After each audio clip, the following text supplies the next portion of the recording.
నమస్తే అన్న అందరికీ నమస్కారం. కువైట్కు ప్రతి ఏటా వేల మంది గృహ కార్మికులు కువైట్లోని ఇళ్లల్లో పనిచేసేందుకు కువైట్కు వస్తూ ఉన్నారు. కువైట్కు వచ్చిన తర్వాత వివిధ ప్రాంతాలలో ఇళ్లల్లో అయితే లక్షల మంది ప్రవాసులు పనిచేస్తూ ఉన్నారు.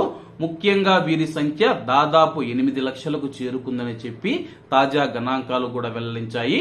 8 లక్షల మంది కువైట్లోని ఇళ్లలో పనిచేస్తూ ఉంటే అందులో దాదాపు 30 నుంచి 40% మంది తనాదులు తీసుకుని బయట పనిచేస్తూ ఉన్నారు. ఇది అందరికీ తెలిసిన విషయమే.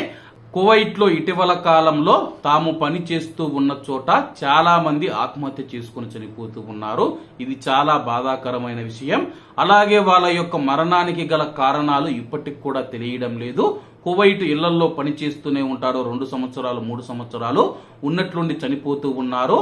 అలాగే ఈ యొక్క మరణాల పైన విచారణ జరిపితే గాని వీళ్ళ యొక్క మరణాల వెనుక ఉన్న మిస్టరీ అయితే బయటపడదు.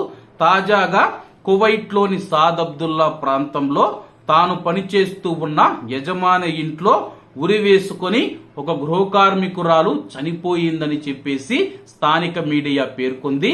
అలాగే ఆమె యొక్క మృతికి గల కారణాలు తెలియాల్సి ఉందని చెప్పి తాను పనిచేస్తూ ఉన్న యజమాని ఇంట్లో తన రూములోనే ఆమె ఇలా చనిపోవడం చాలా బాధాకరం. అలాగే ఆమె ఎందుకు చనిపోయింది, ఎవరైనా చంపేశారన్న వివరాలు అయితే తెలియాల్సి ఉంది.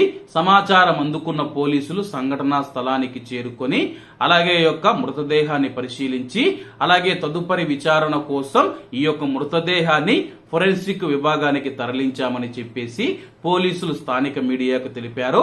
అలాగే ఈ యొక్క కేసుకు సంబంధించి పూర్తి వివరాలు తెలియాలంటే ఫోరెన్సిక్ నివేదిక వచ్చిన తర్వాత ఆమెది ఆత్మహత్య లేదా హత్య అనేది తెలుస్తుందని చెప్పేసి పోలీసులు తెలిపారు.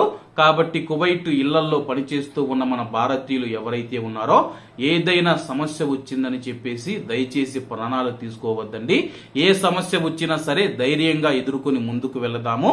మనల్ని నమ్ముకొని మన యొక్క కుటుంబం ఇండియాలో మన కోసం ఉంది కాబట్టి అందరూ జాగ్రత్తగా ఉండాలని కోరుకుంటూ అందరూ బాగుండాలి, అందులో మనం ఉండాలి. అందరికీ నమస్తే అన్న.